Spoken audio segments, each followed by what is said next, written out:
मानलं, मराठा समाजानं प्रामाणिकपणानं माझ्यावर मुलगा म्हणून विश्वास ठेवला आणि तुमच्या पायाची शपथ घेऊन सांगतो, मराठा समाजाशी मी एवढा सुद्धा दगाफटका केलेला नाही.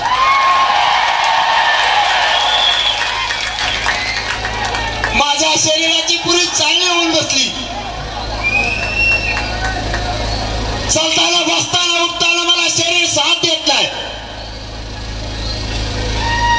सरकारनं माझ्यावरती हल्ले करायचे प्रयत्न केले. माझ्या विरुद्ध षडयंत्र रचले. मला जेलमध्ये टाकायसाठी SIT सुद्धा नेमली. पण हा मराठा खानदानी जातवान मराठ्यांचे क्षत्रिय होते.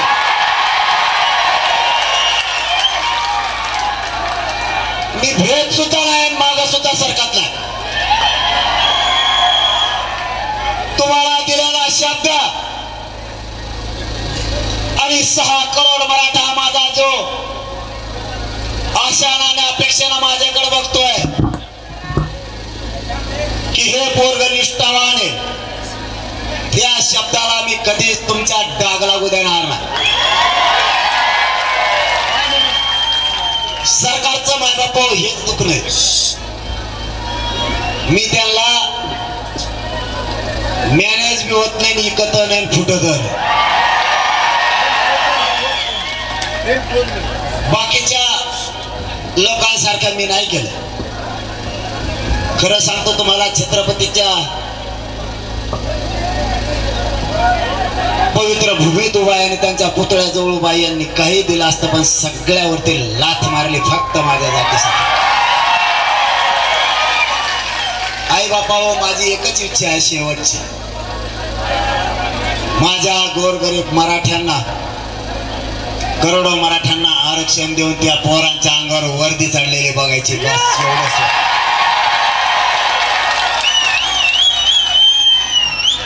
मराठ्यांच्या मायबापा रात्रंदिवस कष्ट करायला लागले. मराठ्यांच्या नोकरदार वर्गाने 1-1 रुपये मागे ठेवून मुलं शिकवले. व्यावसायिक मराठ्यांनी सुद्धा 1-1 रुपये जमा करून आपले लेकरं शिकवले. मराठ्यांनी वेळोप्रसंगी ऊस तोडले. आपल्या आईबापानं वेळोप्रसंगी मुलाला मुलीला जर पैसे कमी पडले, व्याजानं काढले. वेळोप्रसंगी त्या मायबापाचं रानही गेलं, सावकाराच्या घशात गेलं, पण लेकराला शिकवण्यात मायबाप मराठा कधी कमी पडला नाही. पण या आरक्षणानं मराठ्यांचा घात केलाय. लाखानं मराठ्यांचे पोर सुशिक्षित बेकार म्हणून आई बापा समोर व्यसनी होऊन हिंडायला लागली. म्हणून मराठ्यांनी ठरवलं, आता काही झालं, मराठ्यांना ओबीसीतून आरक्षण घेतल्याशिवाय हटायचं नाही. आपल्या मराठा नोकरदार असणाऱ्यांच्या सुद्धा बढत्या होत नाहीये. जो कोणी मराठा अधिकारी आहे, मग क्षेत्र कोणतंही असू द्या, त्यालाही धमकावलं जातंय. त्याला काय म्हणतात माहित आहे तुम्हाला? आपल्या मराठ्यांच्या अधिकाऱ्याला हे देत बाचकाने 2-4 डबडे गोळा होऊन हे म्हणतात, तू मराठ्याचा म्हणून काम करीत नाहीत का आमचं? आपण त्यांच्या अधिकाऱ्याला कधी म्हणतो का तू ह्या जातीचा आहे म्हणून आमचं करत नाही? रक्षण करा. समाजाने आपल्या अधिकाऱ्यांच्या सुद्धा पाठीशी उभं राहायचं शिका.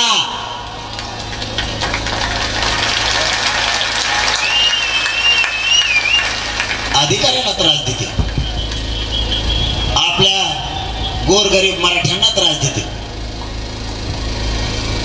मला या नांदेडच्या नगरीतून शेवटचं सांगायचं आहे, आणि सकाळपासून हिंडतो, माया टांगड्या दुखायला लागल्या तर तुमच्या पार मोडून गेल्या असत्या.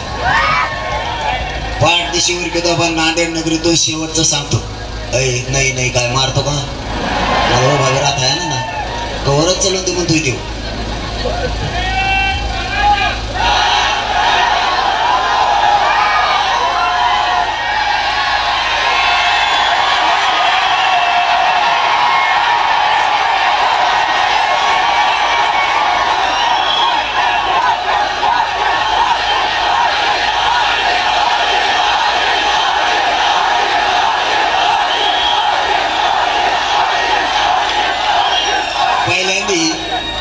पूर्वीच्या काळात पाटील शब्द लय नाव ठेवायचे. पाटला असा फोटा ठोकला. आला मला तर असं बेकार म्हणतात ना ते सोशल मीडियावर. त्याच्यावर मला म्हणतात ही येड आहे छगन भुजबळ. तेव्हा म्हणतो याला कायद्याचा अभ्यास नाही, घटनेचा अभ्यास नाही, चौथी नापाशी, हे गावठी आहे. मी गावठी असून दे, मी पार बधीर आहे. तुला काय करायचं? मला काय लग्न करायचं तुझ्या संग? मी पार पागल आहे, येडा आहे मी. पण मराठ्यांना न मिळणारं 70 वर्षाचं आरक्षण आतापर्यंत 1.5 कोटी मराठ्यांना दिलं नाही. तो छातावर पाय देऊ. अरे मी पुरा येडा आहे, मला काहीच कळत नाही. तू पायाने चालतो, मी टकोऱ्यावर चालवतो. तू घटनेचा कायद्याचा अभ्यास घे. पण माझा मराठा समाज पुरा खचला होता. आता कधी मराठ्यांना आरक्षण मिळेल की नाही.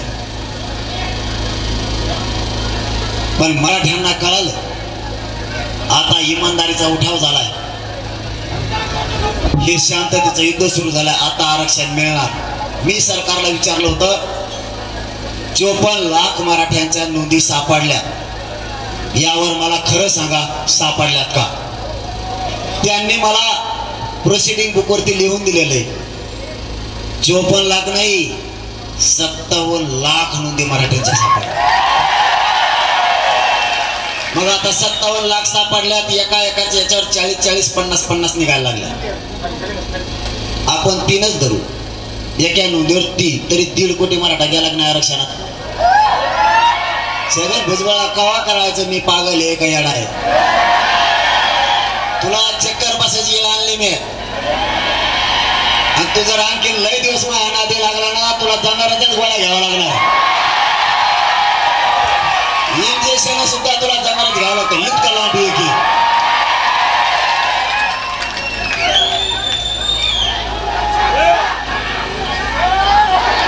हैदराबादचं गॅझेट लावण्यासाठी समिती हैदराबादला गेली. येडा आहे मी. लागले की नाही कामाला?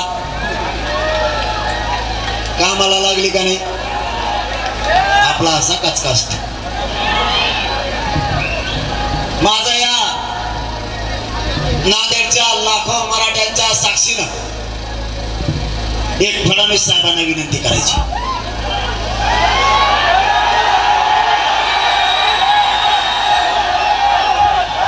तुम्ही छगन भुजबळला बळ द्यायला लागला तर आमचं काही म्हणणं नाही. तुम्ही त्याला बळ घ्या, कडाला घेऊन हिंडा, त्याचे मुके घ्या, आम्हाला नाही देणं घेणं. पण तुम्ही जी त्याला टोळी जमा करायला सांगितली ओबीसीच्या नेत्याची, आणि त्यांना आम्ही कधी शत्रू मानलं नाही, कधी विरोधक मानलं नाही. तुम्ही आमच्या अंगावरती त्यांना घालायला लागलात. आणि तुमचा दुसरा एक पण आहे की मी ओबीसीचे नेते एकत्र करून पाठीमाग जो नेरेटिव्ह पसरला होता, जो गैरसमज पसरला होता, तो भरून काढणार. फडणवीस साहेब तुम्ही गैरसमज भरून काढा, खड्डे भरून काढा, चढ उतार भरून काढा, आम्हाला मराठ्यांना नाही देणे. पण छगन भुजबळचं लय ऐकून राज्यातलं पुरं भाजप संपून बसू नका.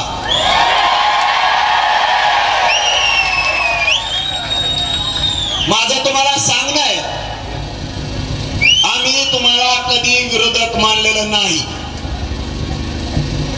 कधी मानणारही नाही. आमचं आहे ते आरक्षण द्या, हेच मराठी तुम्हाला डोक्यावर घेऊन नाचते. जर छगन भुजबळचं ऐकून मराठ्यांना त्रास द्यायचा प्रयत्न केला तर 288 उमेदवार पडत असते तुमचे. छगन भुजबळ साहेब, आम्हाला आमच्या लेकराच्या पुढे काही दिसत नाही. आता भाजपच्या, राष्ट्रवादीच्या, काँग्रेस, शिवसेनेच्या मराठ्यांनी ठरवलंय नेता मोठा करण्यापेक्षा आपल्या जातीचे स्वतःचे लेकर मोठे करू. 10% मराठी सुधारतील राजकारणात जाऊन, पण 90% मराठ्यांचं काय? आणि या मनोज जरांगेने नेमका तोच वेळा घेतला की 10% सुधारायचे नाही, पण 90% गरीब मराठे सुधारायचे. आणि त्यांची तीच पोटदुखी आहे की हे पोरग आपल्याला मॅनेज होत नाही, फुटत नाही, याला एक तर बदनाम करा, नाही तर याला संपवा. आता संपवायला ते 6 कुठे मराठी अंगावर जाते, बदनाम करते तर माझ्याजवळ करत नाही बदनामी सारखं. माय किती पॅन्ट झटकेली तरी 8 आणा खाली पडत नाही. त्यामुळे यासाठी फेल झाली, यासाठी एकूण गडी गेली, त्याची तिलाच माहित. आमचं म्हणणं साधं आहे. फडणवीस साहेब तुम्ही पाठीमाग असं म्हणले, मला नाविलाजाने हे बोलायची वेळ आली. 1980 पासून ज्यांनी मराठ्यांना काहीच दिलं नाही त्यांच्या मागे मराठी पळायला लागले. फडणवीस साहेब तुम्ही एक गोष्ट विचारला, 1980 पासून त्यांनी आम्हाला काही दिलं नाही हे मराठ्यांना माहिती आहे. आमचं 16% आरक्षण सुद्धा त्यांनी ओबीसीला दिलं हे आम्हाला माहिती आहे. आमचं म्हणणं एवढं आहे, त्यांनी जी चूक केली ती तुम्ही का करताय? दुरुस्त करा ना. तेच किती दिवस सांगणार? त्यांनी चूक केली, तुम्ही दुरुस्त करा. आणि फडणवीस साहेब तुम्हाला आठवण करून देतो पुन्हा एकदा, तुम्ही ती चूक दुरुस्त केली होती. 13% मराठ्यांना आरक्षण दिलं, त्यावेळेस मराठ्यांनी तुम्हाला 106 आमदार निवडून दिले. 106 आमदार हे तुम्ही विसरला. आता तुम्ही छगन भुजबळ आमच्या विरोधात उभा केला, बाकीच्या नेत्यांना तुम्ही बळ द्यायला लागलात. आणि माय बापा हो, मी आज तुम्हाला एक गोष्ट सांगायला आलोय, ओबीसीच्या छगन भुजबळची मागणी काय? मराठ्यांच्या 54 लाख दिलेल्या नोंदी रद्द करा. आणि याला पाठबळ फडणवीस साहेबांचं सरकारचं. म्हणजे मला एक सांगा, आतापर्यंत यांना आरक्षण दिलं गेलं. 1967 ला एकदा आरक्षण दिलं, त्यावेळेस 180 जाती घातल्या. त्याच्या 83 क्रमांकाला कुणबी व्यवसायावर आधारित आरक्षण दिलं गेलं. 180 जातीमध्ये उदाहरणार्थ माळी समाजाची जात आहे, तिचा व्यवसाय शेती आहे. अगोदर एक माळी समाजाची जात घातली गेली, त्याच्यानंतर माळी समाजाच्या राहिलेल्या पोटजाती आरक्षणात नव्हत्या. त्यांचा व्यवसाय सारखा आहे म्हणून एक माळी समाजाची जात आरक्षणात घातली, त्यानंतर बाकीच्या जाती घातल्या गेल्या. म्हणजे अगोदर जाती होत्या 180, आज त्या जाती आहेत 400 450. याचं कारण आहे, अगोदर एक जात घातली, राहिलेल्या जाती या पोट जाती म्हणून घातल्या, उपजाती म्हणून घातल्या, व्यवसाय सारखाच आहे म्हणून घातल्या. माझं आणि माझ्या समाजाचं 10 महिन्यापासून हे म्हणणं आहे, 83 क्रमांकाला ओबीसी यादीत 83 क्रमांकाला कुणबी म्हणून आहे. तर कुणबी मराठ्यांचा आणि कुणबीचा व्यवसाय सारखाच, त्यांचाही शेती आमचाही शेती. आपण त्यांना प्रश्न विचारला, फडणवीस साहेब, कुणब्याची आणि मराठ्यांचा रोटीपिटी व्यवहार होतोय, व्यवसाय सारखाच आहे, आमचे नाते होते एकमेकांमध्ये व्हायला लागले, मग मराठ्यांची पोटजात कुणबी होत नाही का?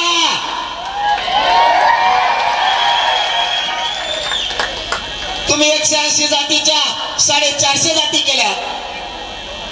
हे काम करायचं सोडून तुम्ही त्याला शिकवायला लागले, छगन भुजबळाला साथ द्यायला लागले, आमच्या विरोधात त्याला उठवायला लागले. आमचं हैदराबादचं गॅजेट आहे, सातारा संस्थांचं आहे, बॉम्बे गव्हर्नमेंटचं आहे, ते तुम्ही घेत नाहीये. आणि तुम्ही म्हणताय फडणवीस साहेब आम्ही गैरसमज पसरला. फडणवीस साहेब, तुम्हाला माझा सवाल आहे, विरोध म्हणून नाही, पण तुम्हाला सावध करायचंय म्हणून. काय समाजाला आम्ही खोटं सांगितलंय? अंतरवालीत आंदोलन बसला. आमच्या आई भाईच्या बहिणीच्या छाताला तुम्ही गोळ्या घातल्या की नाही घातल्या? काय खोटं सांगितलंय? आजही आमच्या माता मावल्याने पोरांना रस्त्याने चालता येत नाही. हे खोटं आहे का? तरीही फडणवीस साहेब तुम्ही आमच्यावर 307 सारख्या केसेस केल्या. हे खोटं आहे का? आमचा सवाल आहे फडणवीस साहेब तुम्हाला, काय समाजात गैरसमज पसरलाय? जे खरं आहे ते समाजाला माहिती आहे. म्हणून तुमच्या भाजपात असलेला आणि शिवसेनेत असलेला गोरगरीब मराठा सुद्धा तुमच्यापासून बाजूला गेलाय. तुमच्यापाशी फक्त मराठ्याचे नेते राहणार आहेत. तुम्ही खरं बोलत नाहीये. फडणवीस साहेब तुम्ही मला म्हणला होता सगळ्या केसेस मागे घेऊन आंतरवाली राज्यातल्या, तुम्ही नाही घेतल्या. उलट तुम्ही लाखो मराठ्यांच्या गोरगरीब पोरावर राज्यात केसेस दाखल केल्या. हे खोटं आहे का? फडणवीस साहेब आम्ही गैरसमज किंवा नॅरेटिव्ह नाही पसरवला. तुम्ही लाखो केसेस आमच्या पोरावरती केल्या. फडणवीस साहेब आमच्या आई बहिणीचे डोके पडून सुद्धा तिच्यावर केस झाली. रक्ताच्या थारोळ्यात पडलेल्या आई वडिलांना सुद्धा कुणी नव्हता. 5-5 वर्षाचे लेकरं किंकाळ्या देत होते. अश्रू धुराच्या न काढलेले लेकरं ओक्सा बोक्सा आणत होते. त्यावेळेस फडणवीस साहेब तुम्ही म्हणालात की माझ्याच पोलिसांना मारलं. तुमचे पोलीस काय चिंता आहे? तुम्ही मराठ्यांना येण्यात करायचं बंद करा. आम्ही काय खोटं नाही बोललो. आणि मी जातवान क्षेत्रीय मराठा, आम्ही खोटं बोलत नसतो. तुम्ही कितीतरी वेळेस डाव टाकले. आता तुम्ही नवीन डाव टाकला. छगन भुजबळ त्याला हाताखाली धरलं आणि ओबीसीचा एक गठ्ठा करायचं ठरवलं. फडणवीस साहेब, छगन भुजबळ राजकारणी माणूस आहे. देव जेलला जाईन, तुम्हाला सुद्धा जाता घेऊन जाईन, त्याच्या नादी नका लागू. मराठे एकटेच 50-55% येत. तुम्ही किती भारी उमेदवार जागीरदार उभा केला तरी मराठे त्याला पाडीत असते. म्हणून या नांदेडच्या नगरीतून फडणवीस साहेब माझी तुम्हाला विनंती आहे, आम्ही तुम्हाला शत्रू आणि विरोधक मानलेलं नाही हे जाहीरपणानं माझ्या मायबाप समाजासमोर सांगतो. आम्हाला राजकारणात जायचं नाही. मलाही जायचं नाही, माझ्या समाजालाही जायचं. आमचं हक्काचं आरक्षण ओबीसीतून सरसकट मराठ्यांना कुणबी प्रमाणपत्र द्या. आमचे सगळे गॅजेट लागू करा. सगळ्या सोयऱ्यांची अंमलबजावणी आम्ही दिलेल्या व्याख्याप्रमाणे करा. ते टिकवायचं सुद्धा तुम्हीच.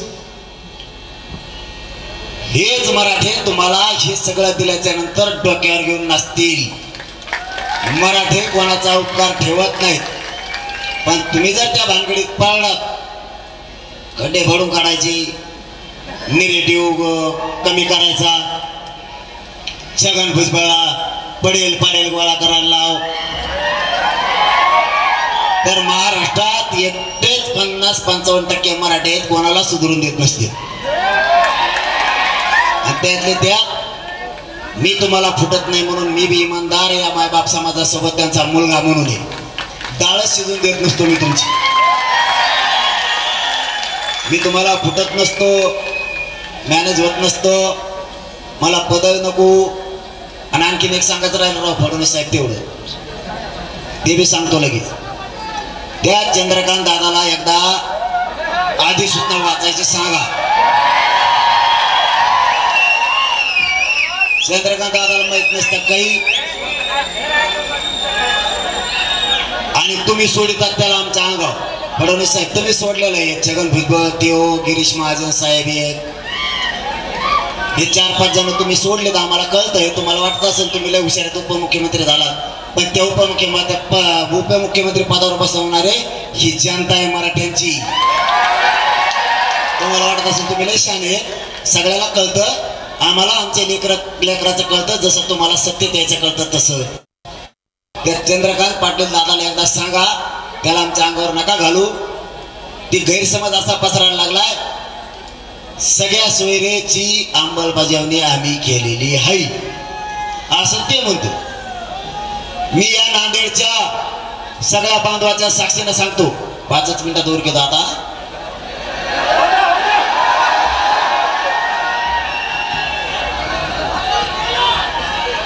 माझं एकच सांगणं आहे फडणवीस साहेबाला की त्यांना सांगा गैरसमज पसरू नका.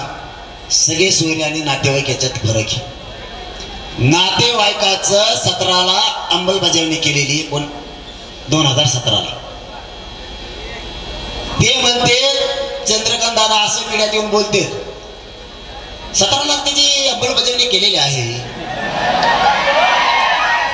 मग मी म्हटल्याप्रमाणे ते झालेलं आहे. तू का म्हटला, तुला काय माहित होतं त्याच्यातलं? इथं सगळे सोयरे नातेवाईकात फरक आहे. जर एका मराठ्यांच्या माणसाचे निघाले त्याचे चुलते पुतणे काके आजोबा बहीण यांना इतिहास नोंदीच्या आधारावर मिळतं. 10 महिन्यापासूनच्या माझ्या समाजाला माहीत आहे मी काय बोलतोय. आणि ज्या माझ्या समाजाला मराठा बांधवाला माहीत नसेल त्यांनी 10 महिन्यापासूनच्या TV वरच्या बाईट काढायला सुरुवात करा. आपलं म्हणणं असं आहे, ज्या मराठ्यांची नोंद सापडली त्याच नोंदीच्या आधारावर त्याच्या सगळ्या सोयऱ्यांना द्यायचं. नोंद नाही निघाली तरी, कारण ज्या मराठ्यांची नोंद निघाली त्या मराठ्यांचा आणि त्याच्या सोयऱ्याचा सारखाच व्यवसाय आणि तुम्ही आरक्षण व्यवसायाच्या आधारावर दिलंय. म्हणून जर सगळ्या सोयऱ्याची अंमलबजावणी झाली तर मी सांगतानाच 2-3 उपोषणात असं सांगितलेलं आहे, ज्या मराठ्यांची नोंद निघाली त्या नोंदीच्या आधारावर शपथपत्र देऊ. नोंद न निघालेल्या मराठ्यांची प्रमाणपत्र याच नोंदीच्या आधारावर निघाल्याच्या नंतरच मी उपोषण मागे घेणार आहे असा माझा सरकारला त्यावेळेचा शब्द आहे. मराठ्यांना सुद्धा मी अगोदर सगळ्या सोयऱ्यांचं पत्र बघणार याला दिलंय का तरच ती अंमलबजावणी लागू. मराठ्यांचं प्रमाणपत्र निघालंय आणि त्याच्या सोयऱ्याचं नोंद नसून निघालं या नोंदीच्या आधारावर, त्याच वेळेस मी आंदोलन मागे घेईल असं सांगितलेलं नसता घेणार नाही. ते चंद्रकांत दादा पाटील काय म्हणते, ते म्हणते 17लाच आम्ही अंमलबजावणी केली. मी विचारलं कशी केली वा, त्यांना नाही दुसऱ्याला त्याचं जमत नाही. म्हणलं सांगा कशी. ते म्हणले ज्याची नोंद निघाली त्याच्या चुलत्याला देतो, पुतण्याला देतो, त्याच्या आजोबाला देतो. हे झाले सगळे सोयरे. म्हणलं आमच्यात नाही तो मराठ्यात असले सगळे सोयरे, कारण मराठ्यात चुलत्या पुतण्यात लग्न होतच नाही. ते सगळे सोयरे असूच शकत नाहीत. आमची व्याख्या काय आहे, ज्या मराठ्यांची नोंद निघाली त्याच नोंदीच्या आधारावर नोंद न निघालेल्या मराठ्यांना सुद्धा आरक्षण द्यायचं. व्याख्या काय, मराठा समाजात पिढ्याना पार परंपरेनुसार राज्याअंतर्गत लग्नाच्या सोयरीकी जुळतात गणगोतात ते सगळे सोयरे, अशी आमची व्याख्या आहे. त्यांना द्यायचं आणि मग काहीच बोलत नाही. माझी या नांदेडमधून सरकारला विनंती, ह्या भानगडीत तुम्ही पडू नका, मराठ्यांना त्रास द्यायचं काम करू नका. फडणवीस साहेब हे आतापर्यंत बोललेलं ही तुम्हाला इशारा नाही काय नाही ही विनंती. तुम्ही छगन भुजबळाला मंत्रिपद देऊन मराठ्यांच्या अंगावर घातलंय, त्याला थांबवा. दुसरं अंतरवालीच्या पुढं तुम्ही छगन भुजबळ आंदोलन बसायला सांगितलं, ते पण थांबवा. पुढं बसू नको म्हणा, राज्यात काय जळायला नाही जागा. एकमेकाच्या पुढं बसल्यावर वाद होतच ना, होणारच ना. पण आम्ही वाद होऊ दिला नाही. मी सगळ्या परिसरात सांगितलं अजिबात सामान्य ओबीसीत आणि मराठीत वाद होऊ द्यायचा नाही. छगन भुजबळ दंगली लावेल आणि बंगल्यात जाऊन येशीत बसल. गोरगरीब ओबीसीला गोरगरीब मराठ्याला त्रास भोगावा लागेल. मराठे शांत बसले, ओबीसी बांधव सामान्य सुद्धा शांत बसले. यांनी जाणून बुजून त्रास द्यायचं काम सुरू केलं. आपण फडणवीस साहेबांचं नाव यासाठी घेतोय की सत्य ते आणि ते सत्यत असताना ही मस्ती आल्यासारखा छगन भुजबळ करतो. आपलं म्हणणं आहे छगन भुजबळने एवढी ताकद धनगर बांधवांना एसटीतून आरक्षण मिळवण्यासाठी जर वापरली असती तर गोरगरीब धनगरांच्या लेकरांचा आज कल्याण झालेलं दिसलं असतं. आता ते काय करतंय, त्याने वाट नाही केल्या, त्याने गोळा केलेत बरेच. प्रत्येकाला वाटून वाटून दिलंय काम. तू हे बोल, तू ते बोल, तू ते बोल. आपण बाकीच्याला विरोधातच मानलेलं नाही. हे सगळं काम छगन भुजबळ करतो. मराठ्यांच्या आरक्षणाचा खरा मारेकरी छगन भुजबळ. तेव मुकादम आहे सध्या, त्याच्यामुळं तेव जातीवाद पसरवतोय. माझी तुम्हाला शेवटची हात जोडून विनंती आहे, छगन भुजबळ साहेबांना बळ देऊन मराठ्यांचं वाटोळं करण्यापेक्षा फडणवीस साहेब तुम्हाला विनंती आहे, तुम्ही मराठ्यांचं ठरल्याप्रमाणे शिंदे साहेबांना तुम्ही दोघं द्या. हे मराठे तुम्हाला डोक्यावर घेऊन नाचतील, ही विनंती आमची तुम्हाला. आणि आडवं चालायचा प्रयत्न केला तर मग मराठे 288 पाडायचे का उभे करायचे ठरीत असतील आणि सगळ्याचे काढून टाकत असतील. आता मी एवढं बोललो का, आता काय करणार माहितीये का, कसल्याच्या नावानं घेजो रे.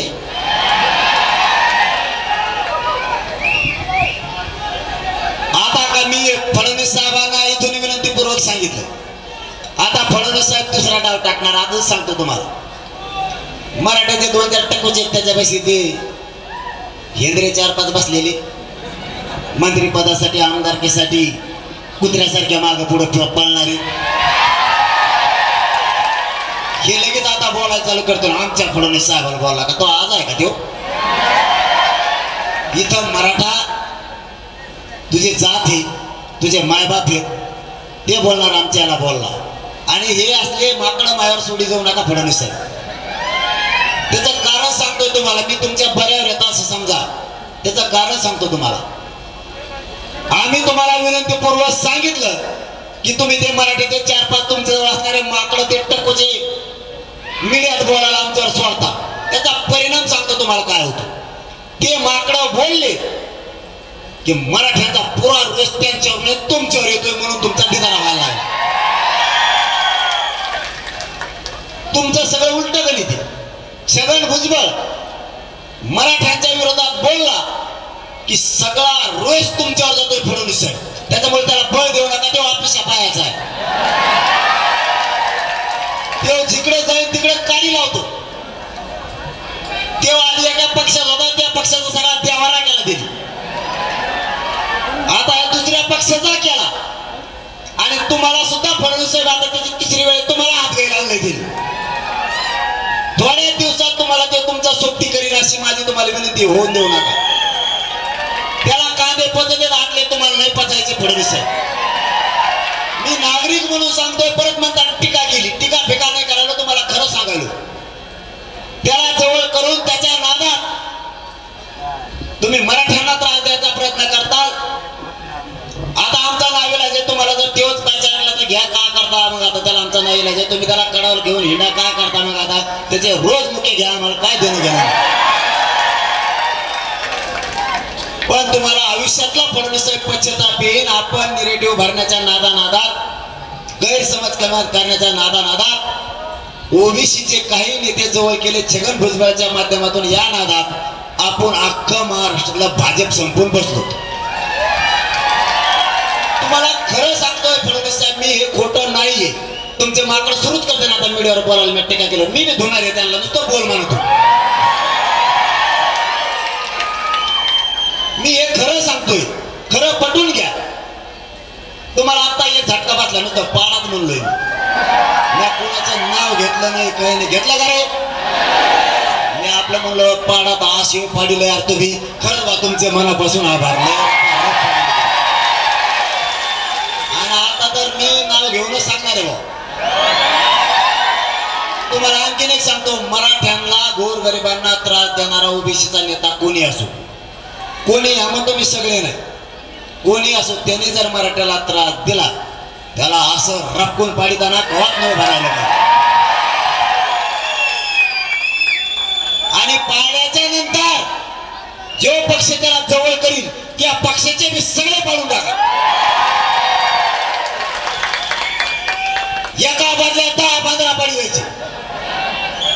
आपल्या गोरगरिबाला त्रास देणाराची अजिबात काही करायचे नाही. त्यांचा खुर्ची जीव आहे, सत्य जीव आहे, याला सत्तेकडे जाऊ द्यायचे. मग ते महाविकास आघाडी असो नाही तर महायुती असो, मराठ्यांच्या विरोधात येणाऱ्याला पाडायचं म्हणजे पाडायचं, यांना सोडायचं नाही. त्याशिवाय माझ्या मराठ्यांचं कल्याण होणार नाही. आणि नेत्या फिट्याला आता मराठी बेत नाही. खरं एक नाहीये. असे दडपण आणायचे, ते झगा घालून यायचे, ते कपडे ते छातमा लावलेला ते बदल असं ताईट मारायचं, गरीबावर दहशतच करायचं. आता मराठीचं जवळून जातात असं पोताला आणून द्याला चाल म्हणतात पुढे सरक. हे होणं गरजेचं होतं. माझ्या गोरगरीब मराठ्यांची प्रतिष्ठा वाढणं गरजेचं होतं आणि ती वाढली. तुमच्या चपला सकट नेते पाय पडत आहेत का नाही आता गोरगरीब मराठ्याच्या? आपल्याला हे करायचं होतं. माझ्या गोरगरीब मराठ्यांना किंमत आणायची होती, त्यांची प्रतिष्ठा वाढायची होती. चपला सकट कचा कच माझ्या गरीबाच्या पाय पडते जाते. आता कशा ठेप्याला आले? ही एकजूट अशी ठेवायची. पहिल्यांदा म्हणायची ओबीसीचं मतदान पाहिजे, आता म्हणजे ओबीसीच नसला तरी चलन पण मराठ्याच पाहिजे. आतून कुजबुज आहे तशी. एवढ्या वेळेस आपण शंभूराजे देसाई साहेबांवरती विश्वास ठेवलाय. खरं ते सांगतो तुम्हाला, शिंदे साहेबांवरती ठेवलाय, फडणवीस साहेबांवरती सुद्धा पुन्हा एकदा मराठ्यांनी विश्वास ठेवलाय. फक्त आता मराठ्यांशी दगा फटका करू नका. तुम्ही मराठ्यांना आमच्या गॅजेटसह सगळ्या सोयरीच्या अंमलबजावणीसह सगळ्या ज्या मागण्या 83 क्रमांकाला मराठा आणि कुणबी एकच आहे, या असं सगळ्या मागण्या मान्य करा. हे मराठे तुम्हाला खरोखर सांगतो डोक्यावर घेऊन नसता रे बाबा. मला नाविलाजानं महाराष्ट्रातल्या मराठा समाजाची एखाद्या मैदानावर बैठक घेऊन 288 उभा करायची का पाडायचा हा निर्णय घ्यावाच लागणार. आणि पुन्हा जर मराठे मुंबईकडे आले तर माघारी येणार नाही.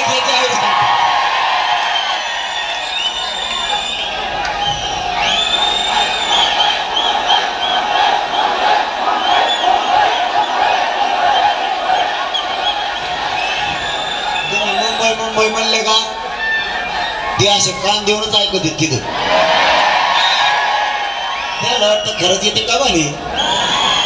आपण आपला डाव द्यायला आता कळून दिलं नाही, कारण ते आपल्याला कळून दिलं नाही. आपण एकाएकच म्हणत असतो नांदेड चाललो लगेच लातूर जात असतो. त्यांना आपला कचका चांगला माहीत झालाय. ते म्हणतात पाडा, तर म्हणतात कोणाला पाडा म्हणते तर मेळ लागा ना. मराठ्याने रप पाडून टाकले. पण निवडून आलेले बिले मस्तीत येऊ नका म्हणा, तुमचे टांगे पलटी करीत असतात. मराठ्यांच्या मागण्या कोण राहा. ज्यांनी मराठ्यांचं मतदान घेतलंय महाराष्ट्रात त्यांनी मराठ्याच्या मागणी कोण राहा. नसता विधानसभेला तुम्हाला वाटत असेल आता निवडून आलो तर आपण आपलं 5 वर्ष बिनपिके झालं, तुम्हाला पुढचा डाव माहित नाही. तुमच्या जीवाचा उभा केलेला तुम्ही जीव भावाचा माणूस आम्ही पाडीत असतो. त्याच्यामुळं मराठ्यांच्या बाजूने बोला. मराठा संकटात सापडलाय मायबापाव, चारी बाजूने घेण्याचा प्रयत्न केलेला आहे. आपल्या या शांतता रॅली यासाठी, जनजागृती एवढ्यासाठी. यांनी या सरकारनं मला किती उघडं पाडायचा प्रयत्न केला तरी माझ्या मायबाप मराठ्यांनी मला उघडं पडू दिलं नाही, कारण मी इमानदारीनं तुमच्या लेकरं मोठं होण्यासाठी काम करतो.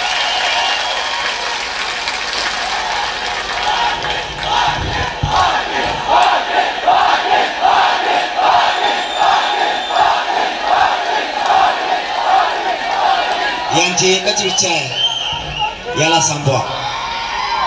हे पोरग एवढं इमानदार आहे, ह्या पोराला मागं सरकवा. हे गोरगरीब लोकांच्या प्रश्नाला हात घालतंय. गोरगरीब मुस्लिमाला आरक्षण मिळालं पाहिजे म्हणतंय, गोरगरीब धनगरांना मिळालं पाहिजे म्हणतंय.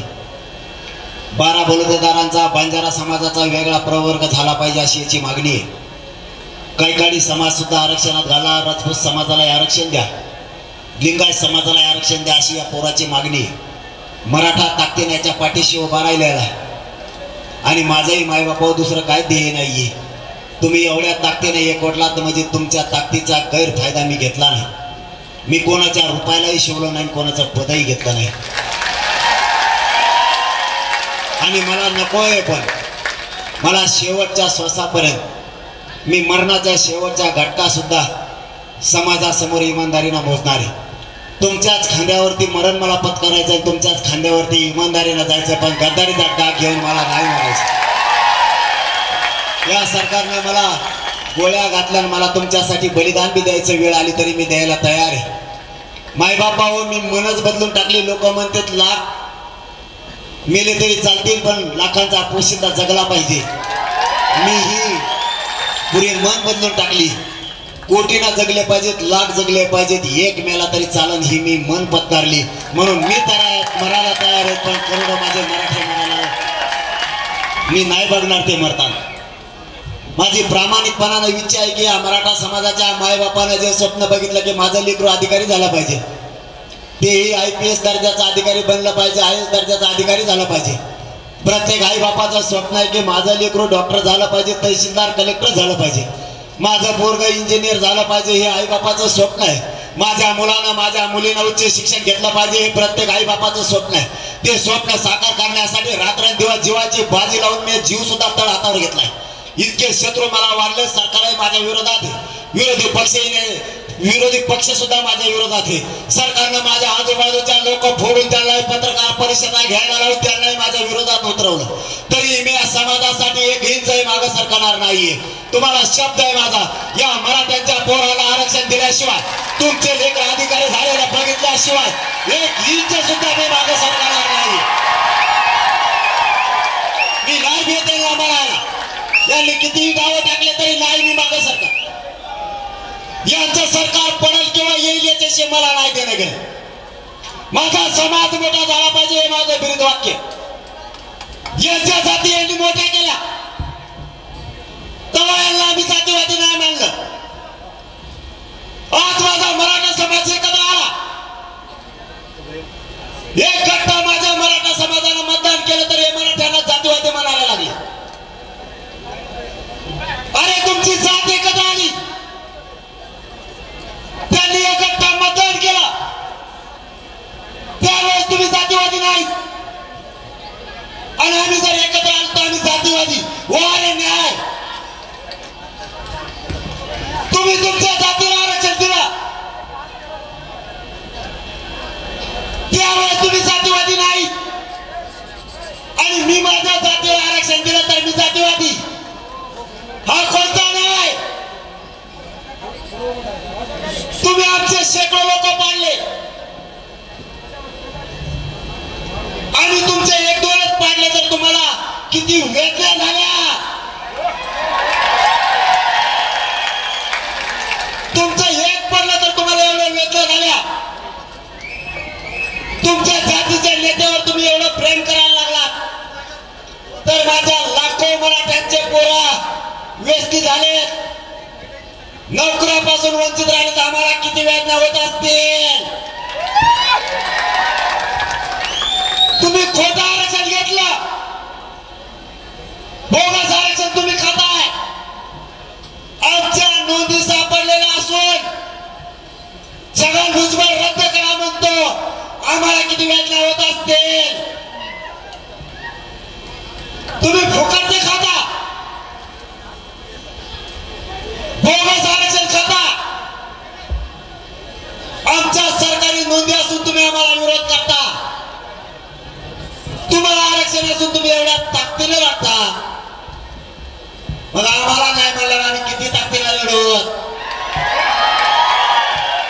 तुम्ही जर तुमच्या जातीसाठी कट्टर आहे तर मी माझ्या जातीसाठी कट्टर आहे. तुम्ही तुमच्या जातीसाठी केसेस घ्यायला भेट नाही, माझाही मराठा खोट्या केसेस घ्यायला भेट नाही, पण माझा नाही सरकार.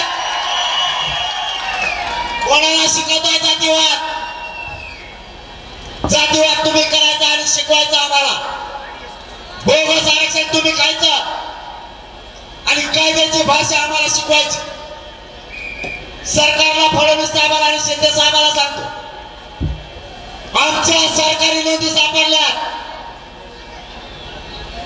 आणि या विराट रूपाने जमलेल्या नांदेडच्या मराठ्यांच्या साक्षीने सांगतो, एकही नोंद रद्द होता कामा नये. छगन भुजबळचा ऐकून आमच्यावर अन्याय आणि सहन नाही करणार. जर तुम्ही आम्हाला असा त्रास दिला तर तुमच्यासाठी येणारा काळ वाईट असेल हे लक्षात ठेवा. मी माझी इमानदारी नाही विकू शकत. तुम्ही किती बदनाम करा, किती डाव टाका, मी या माझ्या समाजाला मायबाप मानलेला आहे. माझा कुटुंब उघड्यावर सोडून मी या समाजाला कुटुंब मानलाय आणि करोडो माझ्या मराठ्यांचे लेकरं मोठे व्हावेत म्हणून रस्त्यावरती आहे. माझ्याकडून माझ्या 6 करोड मायबाप जनतेच्या अपेक्षा आहेत. त्यांना आशा आहे हेच पोरग आपल्याला आपलं आरक्षण देऊ शकतं म्हणून ताकदीनं उभा आहे. मी माझ्या 6 करोड मराठ्यांचा आणि त्यांच्या लेकरांच्या अपेक्षा भंग होऊ देणार नाही. वेळ आली तर सरकारच्या मुठ्यावर पाहिजे पण मराठ्यांना ओबीसीतून आरक्षण दे. तुम्हाला फक्त माझी विनंती आहे, कुणी काय गैरसमज पसरला तर विश्वास ठेवू नका. कोणत्या बातम्यावर विश्वास ठेवू नका. मला आता हीच वेळ तुम्ही साथ आणण्यास सुरुवात देण्याची. आता ताकदीनं गोरगरीब मराठ्यांनी आणि सगळ्या पक्षातल्या मराठ्यांनी एक जीवाने उभा राहा आणि ज्या पक्षाचा आमदार मंत्री मराठ्यांना साथ देणार आहे त्याला पुढच्या काळात आपल्या समोर सुद्धा फिरू द्यायचं नाही. सगळ्यांना माझे हात जोडून विनंती, हे आंदोलन शांततेत ठेवायचं. एक जीवाने राहा, साथ द्या. माझं शरीर मला साथ देत नसलं तरी मी हटत नाही. मला 4 पायऱ्या जरी चढायच्या असल्या तरी दम लागतोय. मला 4 पायऱ्या उतरायच्या असल्या तरी 2 जणांचा आधार घ्यायला लागतोय. माय बापाओ, मी माझा जीवन तुमच्या पायावरती ठेवलेला आहे. माझं पूर्ण आयुष्य मी समाजासाठी अर्पण केलंय. ना माझे आई बाप बघितलेत ना माझे कुटुंब मी बघितलंय. माझं कुटुंब आणि माझे मायबाप तुम्ही, मला कोणी नाहीये.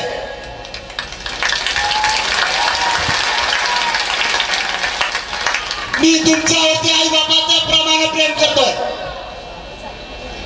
तुमच्या या लेकरावरती मायेचं प्रेम असू द्या. आता मात्र ही जात मोठी केल्याशिवाय आणि जातीचे लेकर मोठे केल्याशिवाय माग सरकायचं नाही. छगन भुजबळच काय, त्याच्या 100 पिढ्या जर एकत्र आल्या तरी जिंकू द्यायचा नाही. त्याला यशस्वी होऊ द्यायचं नाही.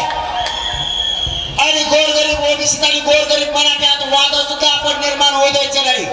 ही सुद्धा भूमिका मराठ्यांनीच पार पाडायची.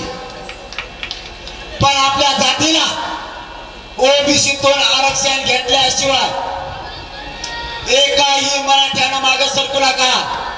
आणि सरकारने किती डाव टाकून मला उघडा पाडायचा प्रयत्न केला तरी या मुलाला, तुमच्या लेकराला उघडं पडू